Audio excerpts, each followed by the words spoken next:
ان شاء الله النهارده احنا معانا 2 متجوزين. والله بصور. معانا 2 متجوزين، معانا احمد الاستاذ احمد ناصر ابو حياه، معانا الاستاذ عبد الله. هنبدا طبعا بعبد راضي لان فقط الاخ احمد ناصر.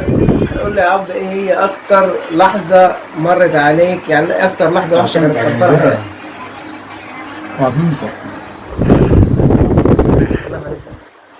السؤال ده، السؤال ده ايه اكتر موقف وحش مر عليك في الفرح بتاعك؟ والله فرحي كان في وقت كورونا. كان طلع فرح ما كنتش عارف اعمله في الساحه ولا قدام البيت. ماشي كده احنا عرفنا. السؤال يلف ويرجع لاحمد ناصر. هنقول له ايه اكتر موقف وحش مر عليك في الفرح؟ مليون حاجة والله.